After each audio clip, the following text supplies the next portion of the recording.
To turn your phones on silent, and I say that because I know you will turn it off eventually. So kindly turn it off, whether on flight mode, silent, so we don't disrupt each other. Thank you very much. Your Royal Majesty Otumfuo to Asante our foremost alumnus.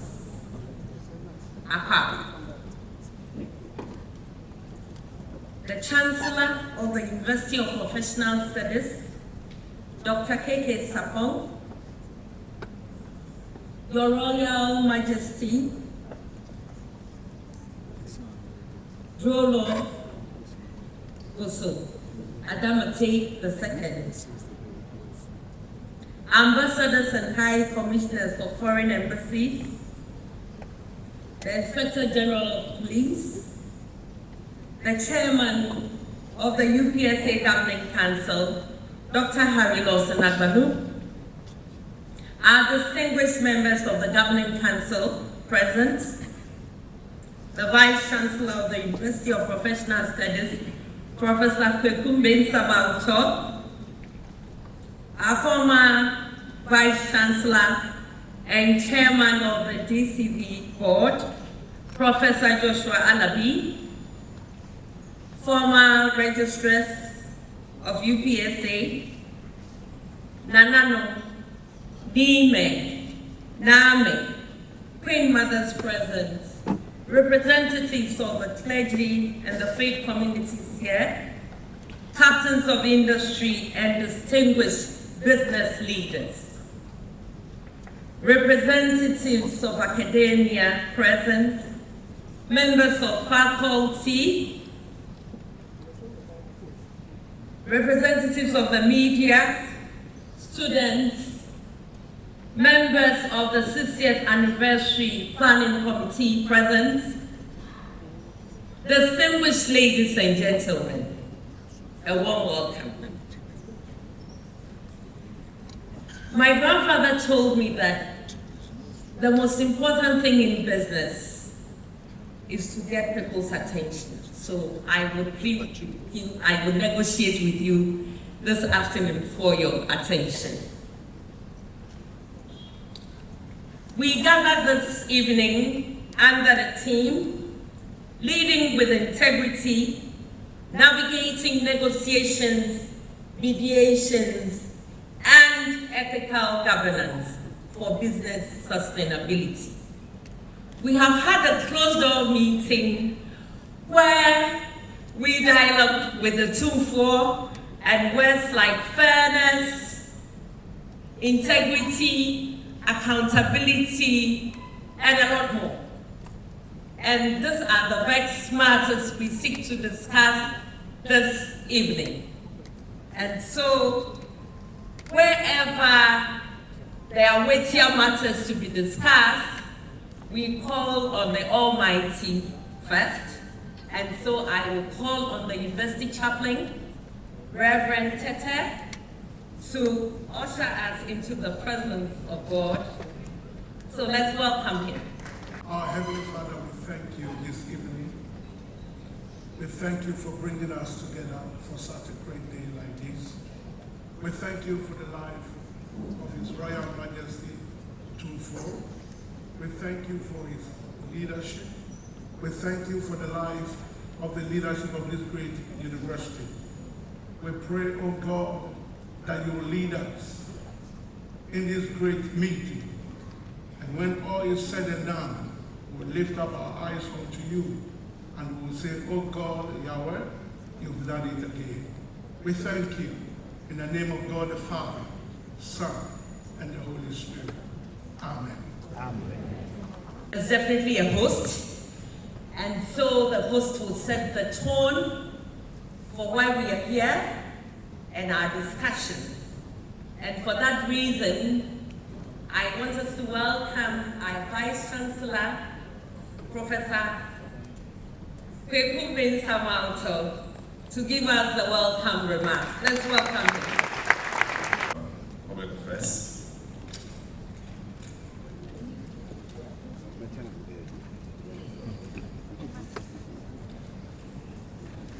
Your Royal Majesty, Otumfuo Osei II, Asante Hene, and my father. Our Chancellor, Chairman of Council, fellow Council members, former Chancellors, former Chairman of Council, our former Vice Chancellors, Professor Alabi here present, and other Vice Chancellors here present, Pro-Vice Chancellors, former Pro-Vice Chancellors, a hard-working registrar, former Director of Finance here present, Reverend Entry, our former registrar, Professor Corey Inimbright, deans and directors, heads of departments, our cherished CEOs of various institutions, Nime, Name,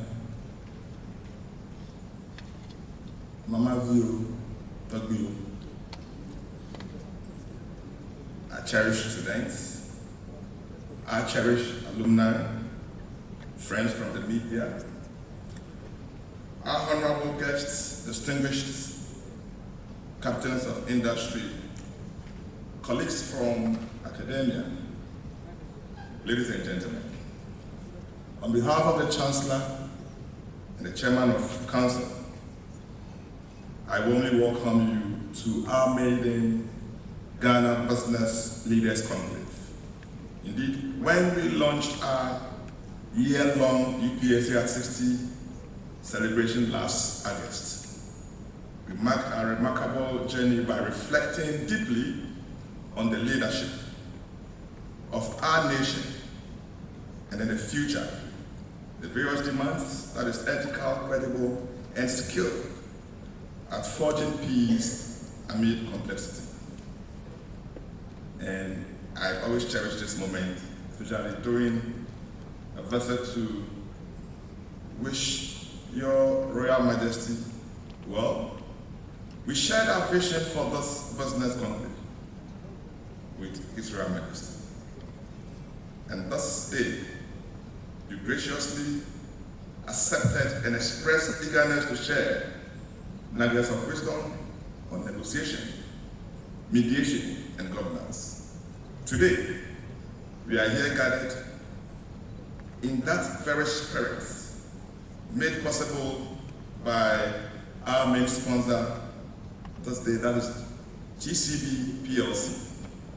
Please, let's acknowledge the contribution of us.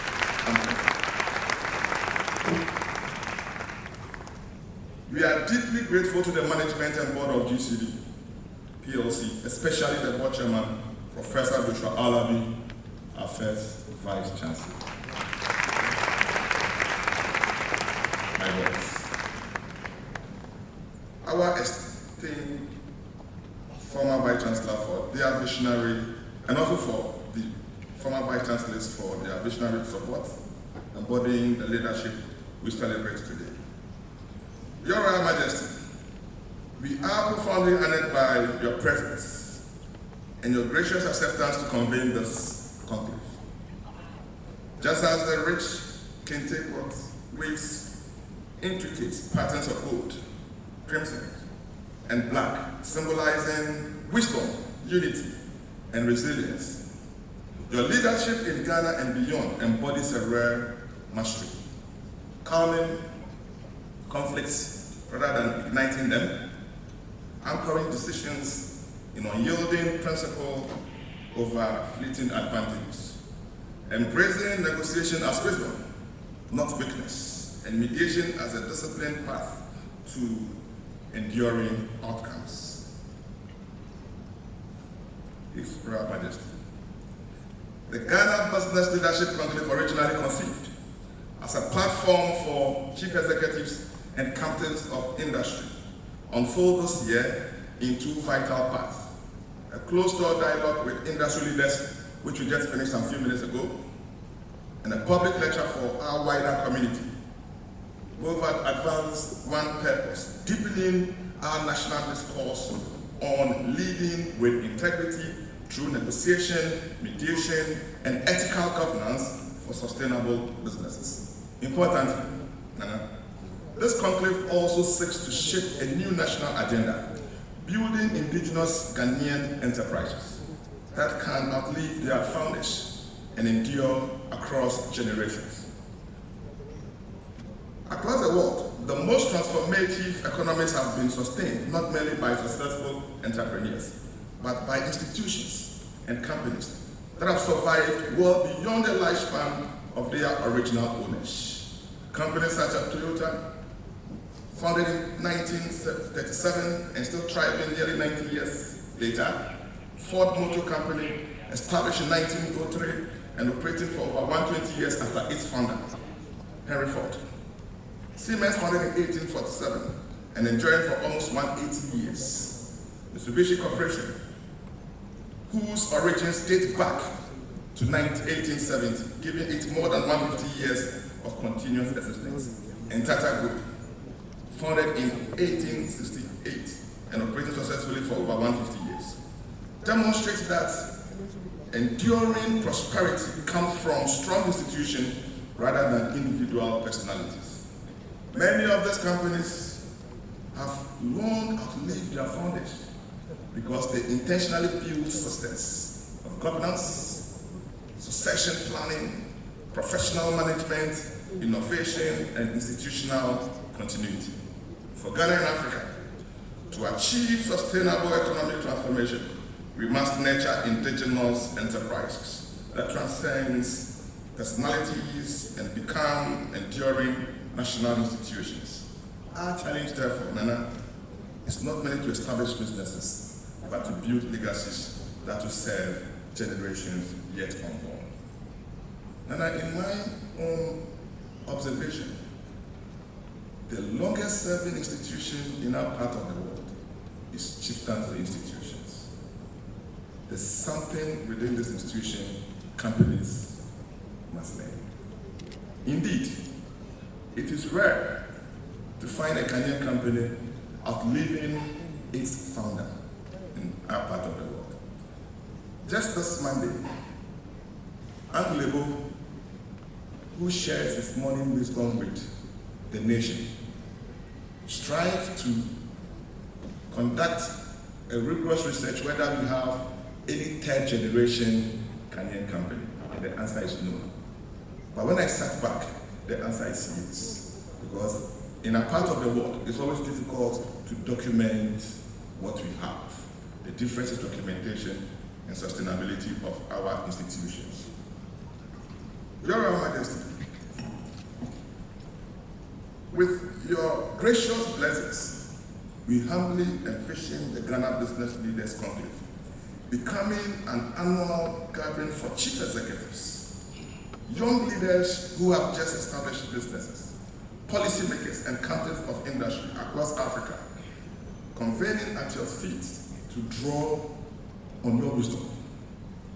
This platform is where threads of ancestral wisdom interweave bold innovations, timely mediations with strategic governance.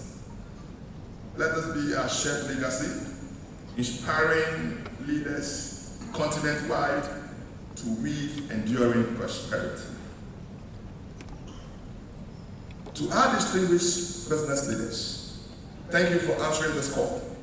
And to our students, alumni, leadership transcends ambition.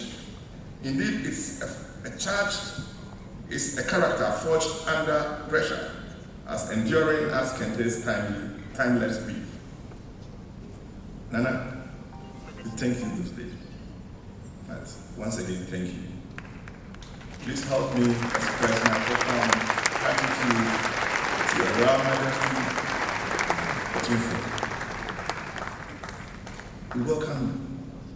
May your presence today back to your alma mater, which I pride so much wherever I go to, inspire Ghana's leadership, present and the future, to choose the higher path, treading wisdom into every decision. Before I conclude, can I permit me to acknowledge the contribution of the 60th year anniversary group, the leadership,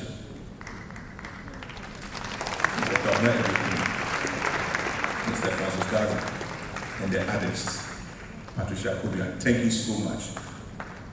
I can't mention you all, but you've done so much.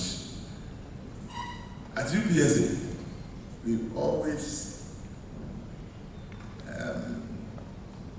proud ourselves as a public university, but with a private mindset. So when I launched this committee last year, August, I told them, the university has no money for you. And I'm here today present, acknowledging the contribution of those wonderful men and women who have raised almost 1 million cedis to make this thing happen. Once again, thank you so much.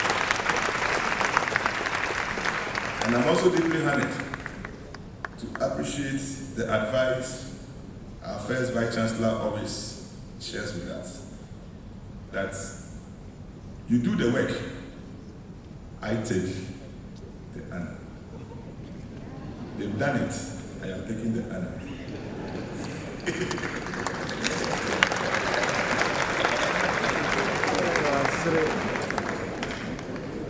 With deep respect, on this day, on behalf of the Chancellor, I declare the Ghana Business Leaders Conclave duly open.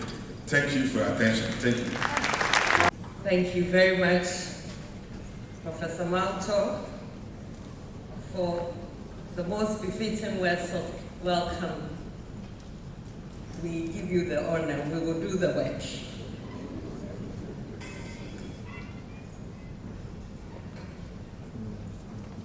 I would like to welcome the Chancellor of our dear University, Dr. K.K. Sapong, to give us the opening remarks. Let's welcome him.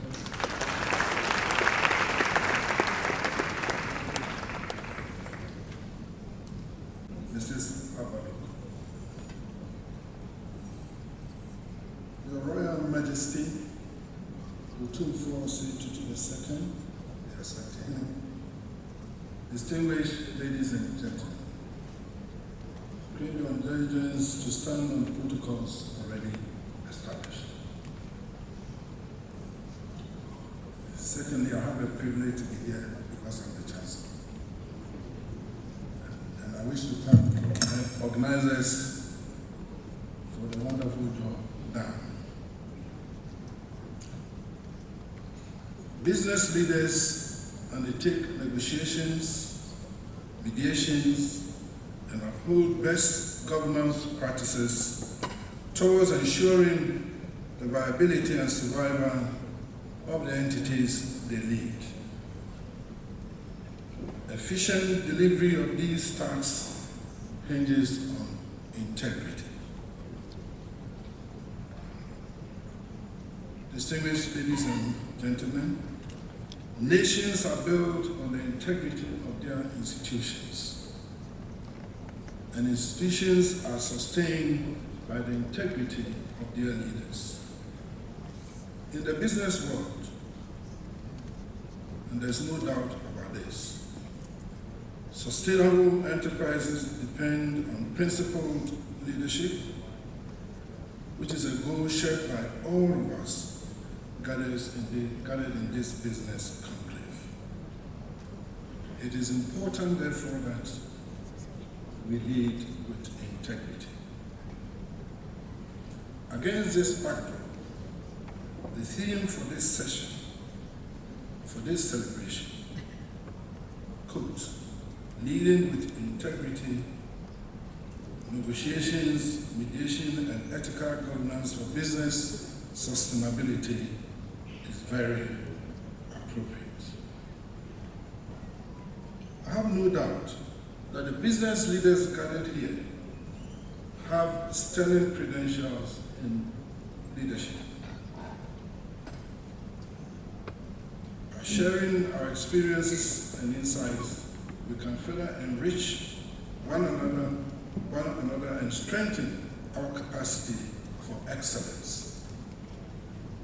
As Maya Angelou said, and I quote, when you learn, teach. When you get, give, unquote.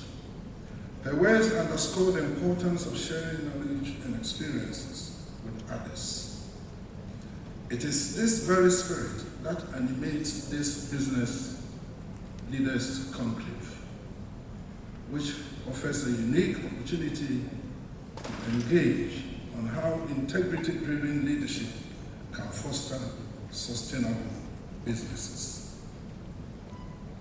It is a particular honor that His Royal Majesty Otumfuo II Asantehene leads this important high-level dialogue. His Majesty's decades of stewardship, marked with Solomonic wisdom, principled negotiation, skillful mediation, and progressive traditional governance, embody precisely the standards that this business leadership conclave aspires to uphold. We could not have been blessed with a better person to do this honor for us. Indeed, it is a rare privilege for all of us gathered here to have the benefit of learning from the wisdom and leadership of His Royal Majesty.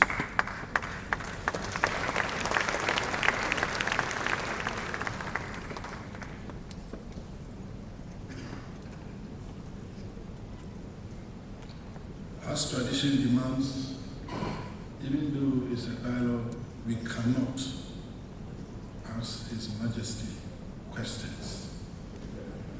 All the questions you want to ask are already embodied in the speech that you deliver. And therefore, all that I will say at this stage as I leave the podium is that listen carefully. Thank you. I would like to invite the board chairman of DCB Bank and our former Vice Chancellor, Professor Joshua Alabi, to give us brief remarks. You see, the one who pays for the event gets some time to tell us something.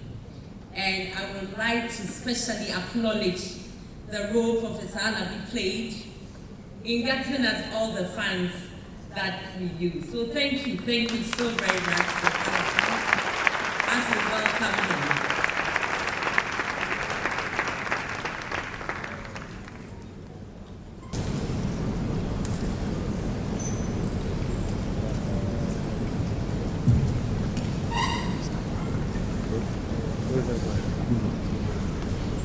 Before I start, I also would like to acknowledge the presence of my Chief Finance Officer. He sounds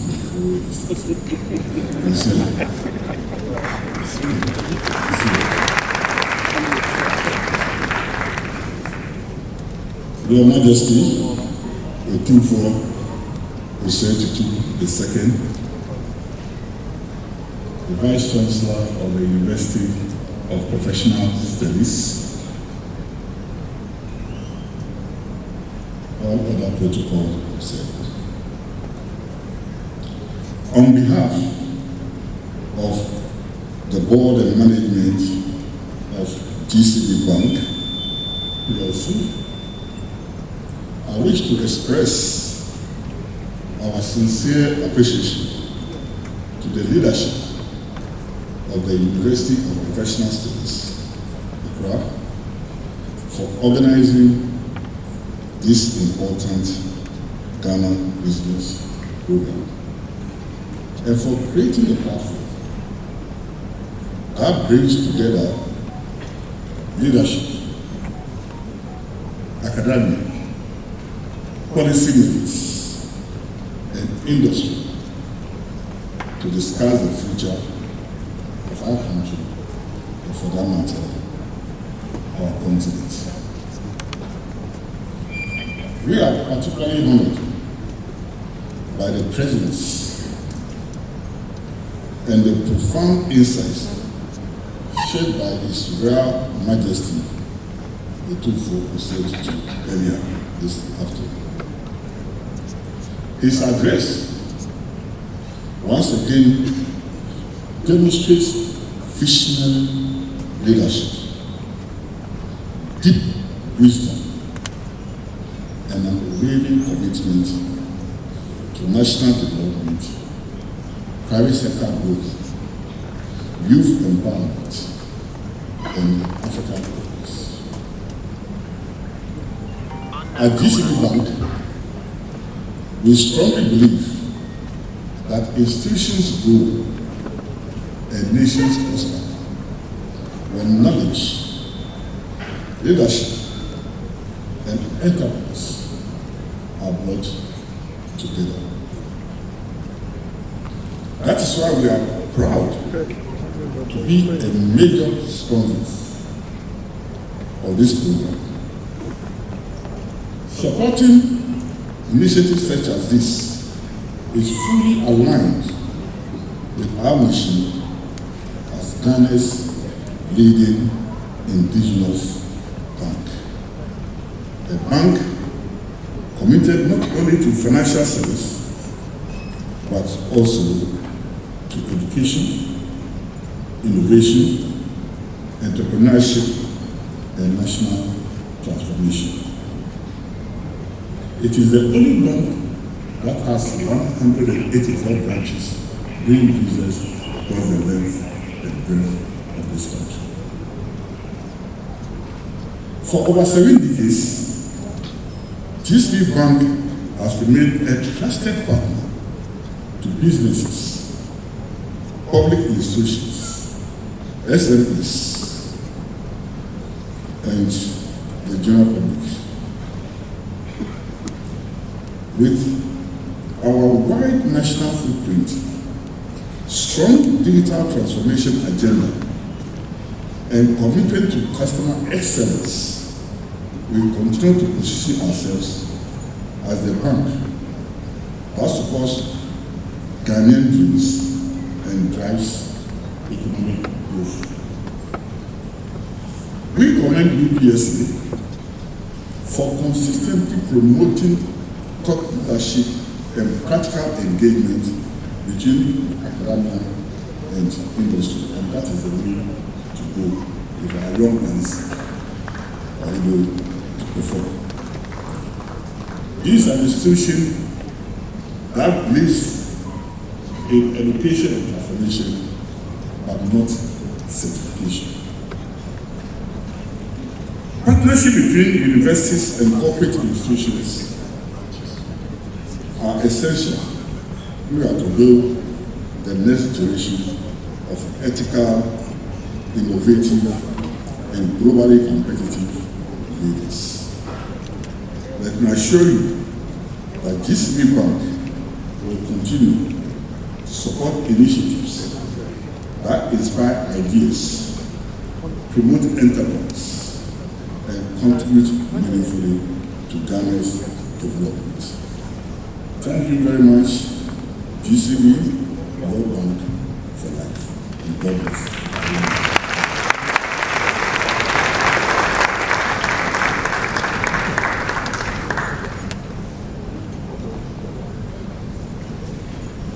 This is why we have put on hold our schedules for today,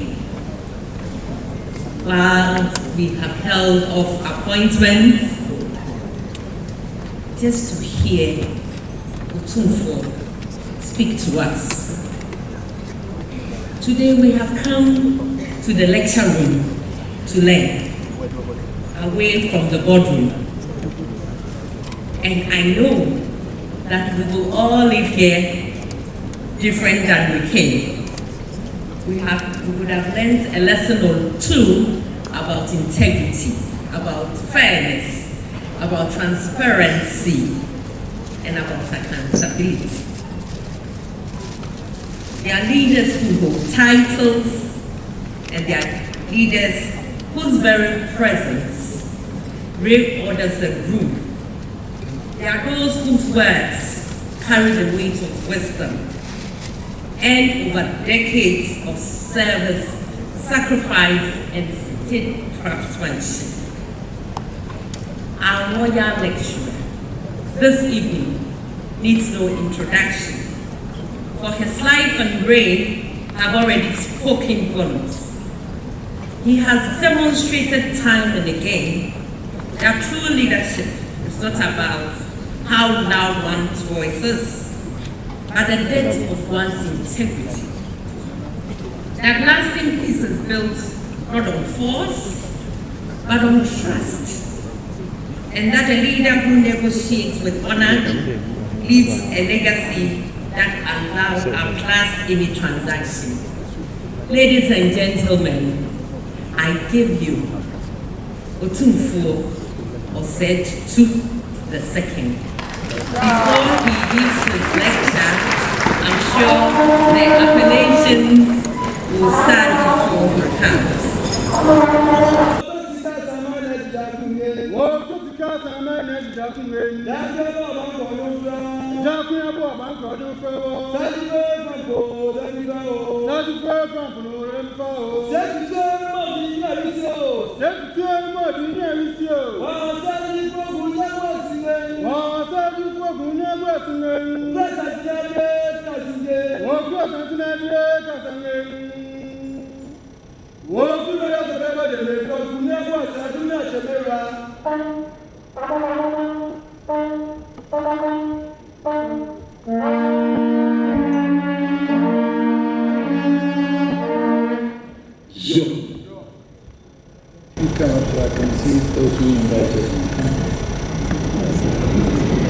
John.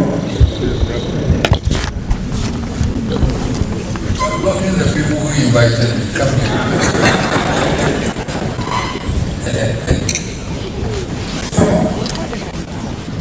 We are delighted to be back in the nation's capital in celebration of the spirit of togetherness that underlines the unity and strength of our beloved republic.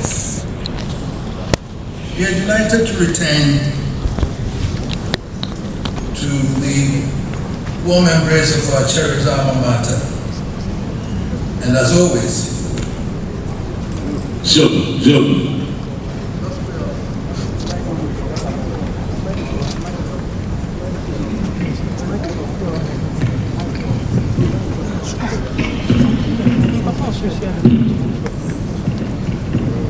and as always, we come to pay homage to our illustrious past, renew our vows to the present, to draw fresh inspiration for the continuing journey of generations yet unborn. We have always been proud of this university. We're proud of the foundations it gave us. This afternoon I was telling the former Vice Chancellor, the Vice Chancellor that Kandabab and I were working down to Medina to buy our food. And at times he didn't have food, so I had to make sure that he had food to eat.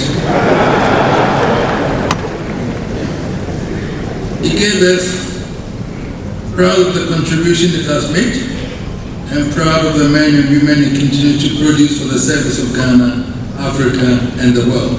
Sure. But I dare say, there has been no time to be prouder than now.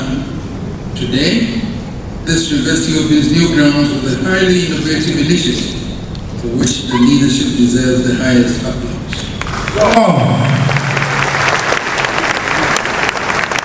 The Ghana Business Conclave is an idea conceived in the best of times. Our nation stands only a few months shy of her 70th birthday. We are within reach of 7 decades as a sovereign independent nation. The right to govern ourselves, to manage our own affairs in our own way, can never be in dispute. Ghana has earned a place in the history of Africa and the world. We are entitled to be proud that we led the way in the struggle for the total liberation of the African continent. From Algeria to Angola, from Mozambique to Zimbabwe, from the struggle against colonial domination to the collapse of apartheid in South Africa, the hand of Ghana was ever present, ever fair, and ever critical. We have given the world Otumfuo Kofi Annan. We have given the world Dr. Robert Gardner, A.L. Aduke Dazi, and our proud daughter, Brother Shelley Ayoko Boche, was risen to serve as Secretary General of the Commonwealth of Nations. And yet, ladies and gentlemen, when we look back over almost 7 decades of independence, we must ask ourselves whether we have made the best of our freedom in our lives. We must ask whether the promise of independence has been translated into prosperity in every home, opportunity for every child, and dignity for every citizen.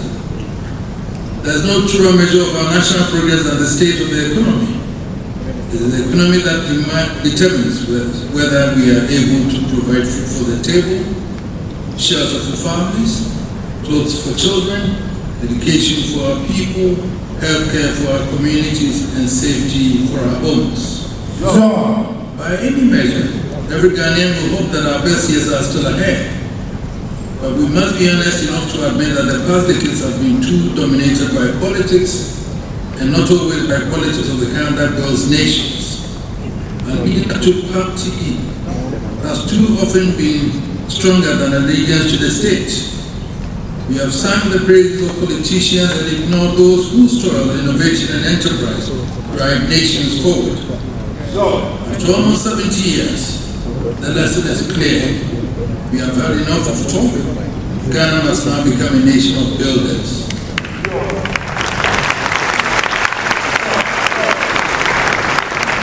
We must move from political rhetoric to building business. We must move from slogans to production. We must move from lamentation to enterprise. We must move from dependency to value creation. We must move from the garden path of promises to the hard road of work, discipline, sacrifice, and innovation. The decade before us must be the decade of business. Must be the decade in which all our energies are directed towards building a strong, resilient, ethical, and sustainable economy. Political leaders must continue to create the right environment, provide the right policy framework, and ensure stability. But the duty to create, to innovate, to build enterprises, to create jobs, and to add value to our natural resources rests also on citizens, entrepreneurs, professionals, and institutions such as this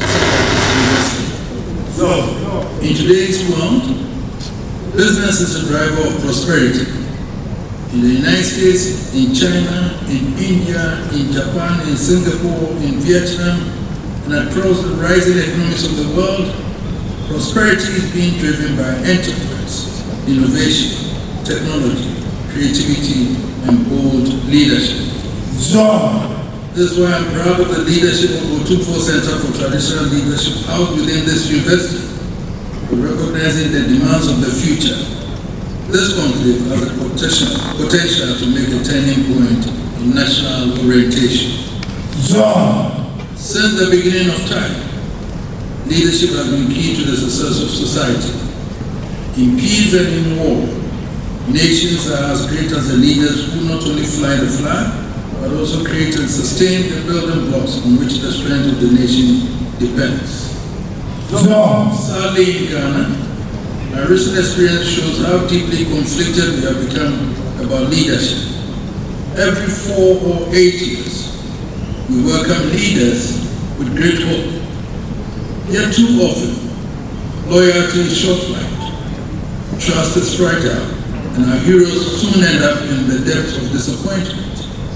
The erosion of trust has left our society with a deficit whose effects go beyond politics. It reaches into business, it reaches into banking, it reaches into the boardroom, the marketplace, the classroom, and the home. We cannot ignore the danger. Democracy requires elections, and nation building requires trust. Democracy changes governments, but trust sustains societies. We may take leaders through the ballot box, but if we do not rebuild confidence in one another, we shall weaken the very foundation on which the Republic rests. This conclave sets us on the right path. It seeks to create a platform for the emergence of leadership committed to doing the right things in the right manner to achieve the right outcomes. It seeks to prepare executives who are not only equipped with technical skills, but also imbued with a mindset for transformative leadership in a new era of business. The theme is therefore almost apt: leading with integrity, negotiation, mediation, and ethical governance for business sustainability. In an academic setting such as this, it is tempting to engage in a long discourse on the philosophy of ethics. But today, I do not wish to treat integrity as an abstract idea. Integrity is not merely a word for textbooks. Integrity is the practical reality of life. It is how a person behaves when nobody is watching. It is how a leader acts when power is in his hands. It is how a manager decides when profit is at stake. It is how a nation behaves when convenience tempts it away from truth. International Center for Academic Integrity defines integrity by 6 fundamental values: honesty, trust, fairness, respect, responsibility, and courage. These are not foreign values. They are universal values. They are also values rooted deeply in our own customs and traditions. Honesty refuses to lie or deceive. Trust creates an environment in which people can rely on the authenticity of work. Fairness ensures that all are held to the same standard. Respect honors the enterprise, dignity, and original ideas of others. Responsibility takes ownership of one's actions, and courage acts on these values even when it is difficult or unpopular. These 6 pillars are indispensable for business success. Business has always been built on trust. Long before technology, long before long contracts, and long before complex legal language, the foundation of business was a simple principle: my word is my bond. A handshake carried honor, a promise carried obligation, a name carried value. The first task of a business leader, therefore, is to build trust. Trust in the boardroom, trust within management, trust on the shop floor, trust with financial partners, trust with the supply chain, and trust with customers. This requires honesty, fairness, respect for rules, and responsibility before society. The honest business leader does not cut corners.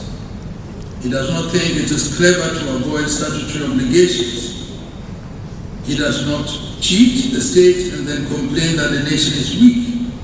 He does not ask workers to be honest while he himself is dishonest. If a manager teaches workers to cut corners for the business, one day, those same workers will cut corners for themselves. On the other hand, when a manager injects honesty into decision making, honesty flows through the entire organization. It reaches the shop floor, it reaches the customer, it reaches the supplier, it reaches the investor. It becomes the culture of the enterprise. Fairness is equally important. Workers who feel fairly treated respond with dedication. Partners who feel fairly treated respond with confidence. Customers who feel respected return with loyalty. But where there is mistrust, even the fairest decision will be challenged. We see today too much tension in our boardrooms. We see personality conflicts dragging businesses down. We see arrogance masquerading as leadership. But arrogance is not leadership. Arrogance is a hindrance to harmony. A person who has risen to the office of chief executive must not assume that wisdom begins and ends with him. If he cannot relate respectfully to his colleagues, his board, his staff, and his customers, then he does not have the skill set needed to operate a sustainable business. Along with honesty and fairness, humility is a virtue. I recommend to every executive, no matter how highly placed you may be, you must acknowledge that you are only one person in a long chain of actors whose combined efforts produce success. This applies to the public sector as much as it does to the private sector. Some may find it concerning that Ghana's economy remains dominated by the state sector, while the domestic private sector is not moving at the desired pace. Stimulating the private sector must remain a national priority, but private sector leadership must also embrace the values we profess. Traditions provide us with rich reference points. It is regrettable that because our society came late to the written word, much of the wisdom of our ancestors was not recorded on paper. But the customs and traditions they handed down are as rich in moral content as any found in the world. It is that tradition that has enabled us to play the role of mediator, arbiter, and peace builder. It is the value system of our fathers that has sustained the unity and self-respect of us and enabled us to serve Ghana, Africa, and humanity. Many know the king as the war leader, the commander-in-chief in battle, and the dispenser of justice. But the king is also mediator and peacemaker. The golden stool commands integrity from its occupant. It ensures the kingship is founded on moral values that cannot be violated. Before the king in state, there's no Ohneba and no Ahimpa. There's no Asantini or Hobo. All are treated equally. There's truth and there's justice. Fidelity to truth is the absolute guardian of our actions. Drawing strength from the moral and spiritual values of kingship, we were able, upon our ascension to the golden stool, to resolve disputes that threatened the unity of our Asante. In time, we extended that experience to the resolution of wider national conflicts. The lesson is simple. Every conflict has a solution. Every dispute, once started by men, can be resolved by men. If they apply reason, fairness, patience, perseverance, and respect for truth and honor. These same attributes are needed in business, from shop floor to boardroom, from shareholder disputes to labor relations, from contract negotiation to national development planning. Whether you are resolving conflict or inspiring harmony integrity remains indispensable. This is why negotiation and mediation must not be viewed merely as technical skills. They are moral disciplines. A negotiator without integrity manipulates. A mediator without fairness destroys trust. A leader without ethics may achieve temporary success but will never build a lasting institution.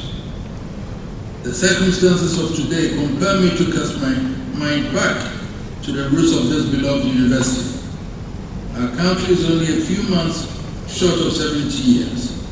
Many here may not have experienced life in the Gold Coast, but let us imagine the early 50s, a nation stirred by the spirit of self-government, people longing for dignity, and a young man from Otumfuo in Amansia arriving in Accra as a reporter at the Daily Graphic. This young man was Nanoku Gwampo. He looked at his country and saw not only problems but possibilities. He understood that if Ghana was moving towards independence, it would need trained professionals, especially professional accountants, to build the economy and support national government. He did not sit waiting for government. He did not wail over the difficulty. He asked himself what he could do for the nation. He had no bank balance, but he had vision, he had ingenuity, he had courage, he had the drive to scale heights in pursuit of his dreams. Let us visualize that young reporter walking the difficult path from idea to institution.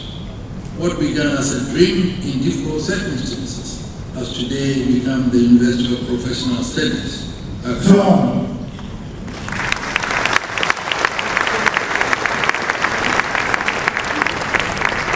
He did it not merely because he was exceptional, but because he applied himself with integrity to the pursuit of a vision. Today, UPSA stands as a prime symbol of Ghanaian entrepreneurship, professionalism, and scholarship. It is a flash of what Ghana can achieve when the creative enterprise of its people is harnessed for the common good. To the students gathered here, I say that we are not merely preparing for employment, we are preparing for responsibility. Some of you will become chief executives, lawyers, engineers, doctors, entrepreneurs, ministers, academics, chiefs, public servants, bankers, and civil society leaders. When that day comes, Ghana will not ask only what degree you obtained, but Ghana will ask what kind of person you became. Do not admire wealth without asking how it was made. Do not admire power without asking how it was used. Do not admire success without asking who suffered for it. Do not measure greatness only by cars, houses, titles, and public applause. Measure greatness also by honesty, service, discipline, and the courage to do right when wrongdoing is profitable. Your generation must refuse to normalize corruption. You must refuse to celebrate environmental destruction. You must refuse to accept that politics must always divide us. You must refuse to believe that Africa's future must be built on borrowed values alone. You must be modern but rooted and ambitious but ethical, confident but humble, successful, and then responsible. After 70 years, Ghana must be done with talkers and open to builders. We must tell the world that Ghana is open for business. But we must also tell ourselves that business without integrity is danger. Leadership without humility is arrogance. And prosperity without ethics is fragile. Let this conclave mark a new beginning. Let us send for leaders who understand that negotiation is not manipulation, mediation is not weakness, governance is not bureaucracy, and business is not greed. Let it produce men and women who will build enterprises, resolve disputes, create jobs, honor contracts, respect workers, pay taxes, protect the environment, and serve the nation. If we do this, then the next decade will not be another decade of lamentation, It will be a decade of enterprise. It will be a decade of ethical leadership. It will be a decade of builders. Ladies and gentlemen, I congratulate the Investor of Professionals in Accra, and I congratulate my also Otumfuo Center for Traditional Leadership also. I'm going to come there later. I congratulate all who have made this conclave possible. And I thank you, Joshua, for making Ghana Bishop and Founders Forum. Thank you very much. May the wisdom of our ancestors guide us. May the courage of our youth inspire us. May the integrity of leadership sustain us. And may Ghana rise, not merely as a nation of promise, as a nation of achievement. Let us all step forward and build a great nation together again. Thank you.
Your Majesty, obviously the speech is worth more than this page. As you know, there isn't anything we can present to you. You have everything. Everything is at your feet. However, we want this occasion to be remembered forever. So that this can find a place either in the palace or in the museum. This is the letter that the Investor of Professional Studies, in our own alma mater, we want to give to you for honoring us with your invitation and delivering that powerful speech, which I believe will be circulated widely. We give you this introduction.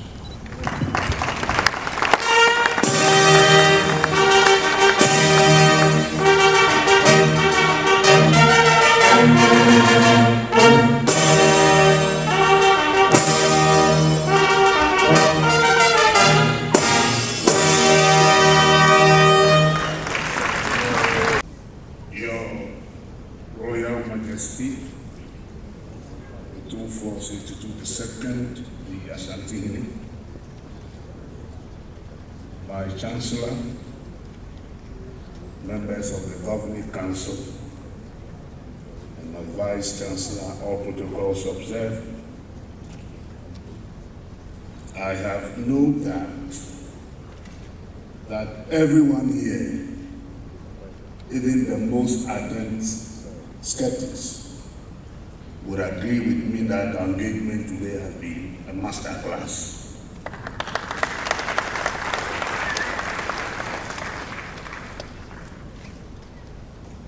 The substance, the delivery, the discourse prove that if we allow ourselves time, you may want to be here listening to Otumfuo the whole night.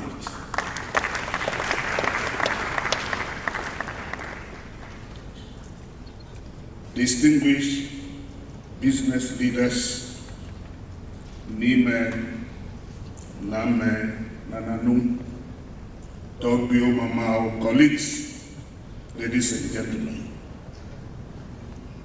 we came with packed schedules, business cards, and networking ambitions, But let's be honest, some of us came to reunite with long-lost friends, but we are having to leave with something far more nourishing and enduring. Leadership with integrity. What leading with integrity means to business sustainability in our nation. Integrity is the foundation upon which sustainable enterprises are built. Ethical governance is not the soft option. It is indeed the imperative. In a world of increasing scrutiny, demanding investors and empowered customers, integrity is the only viable imperative. The boardroom table, ladies and gentlemen, is the mirror to an organization. How we conduct ourselves when the stakes are high and the shortcut is tempting reveals our true character as leaders and the soul of our generations and organizations.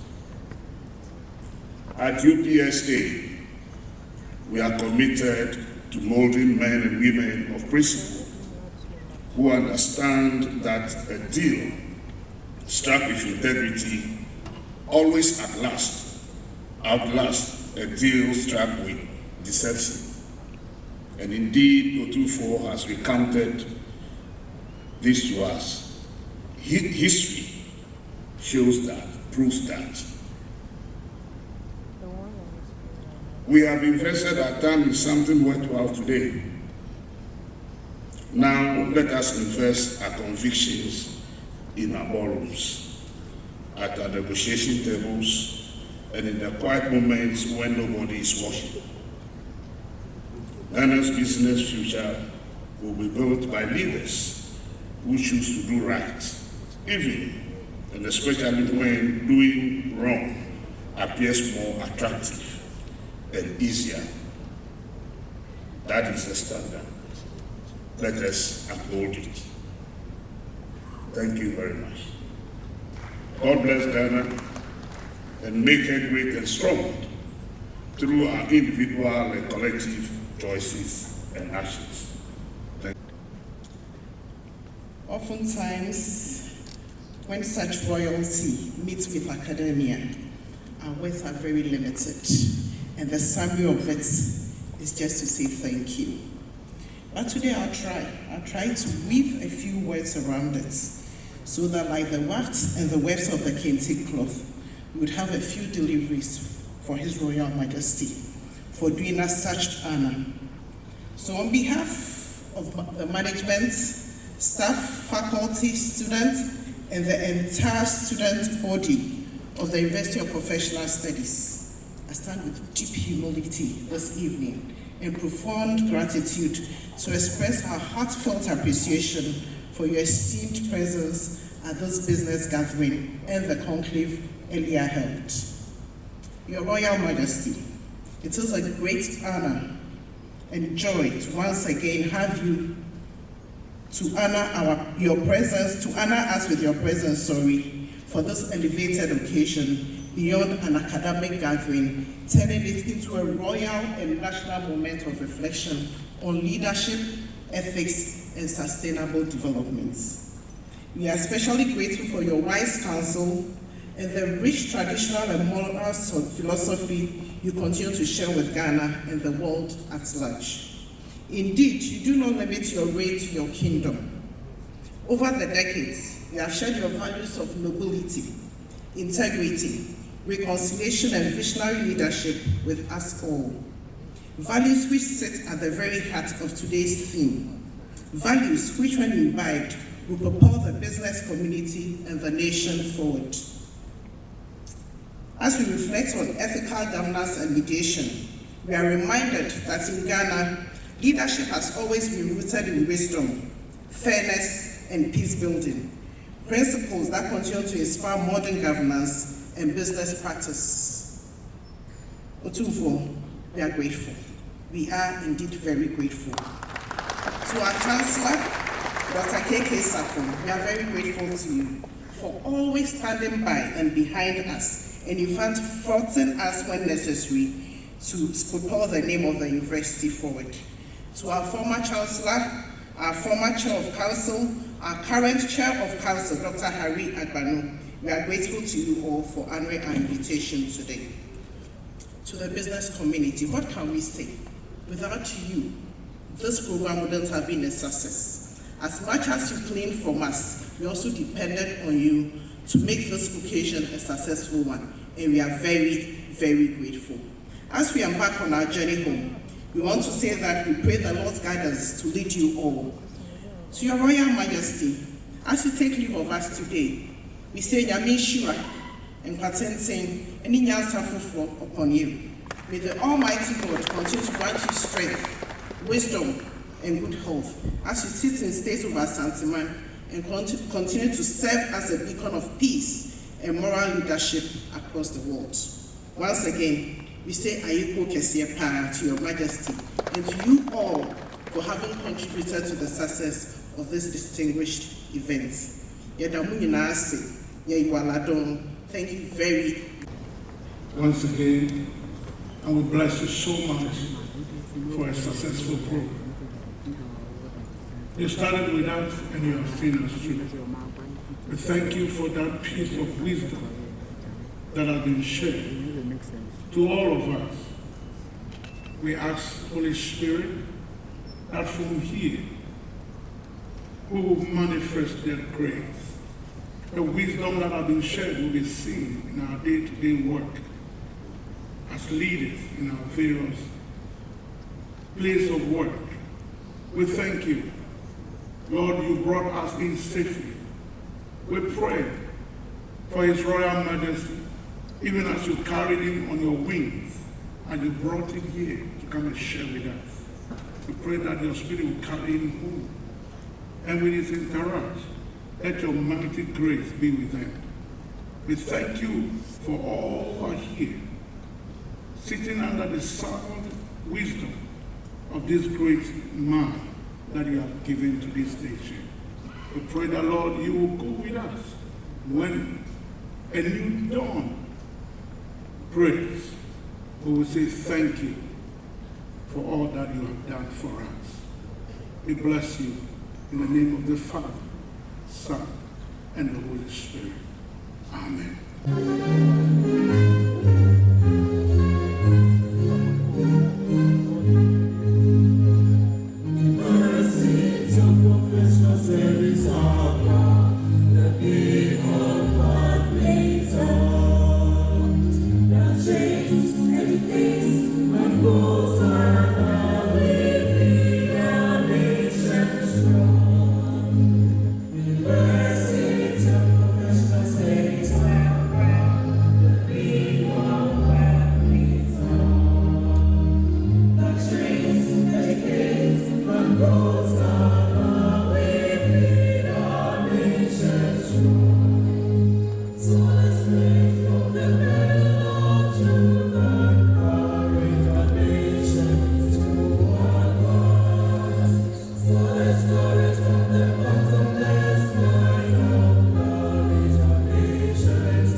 Lord.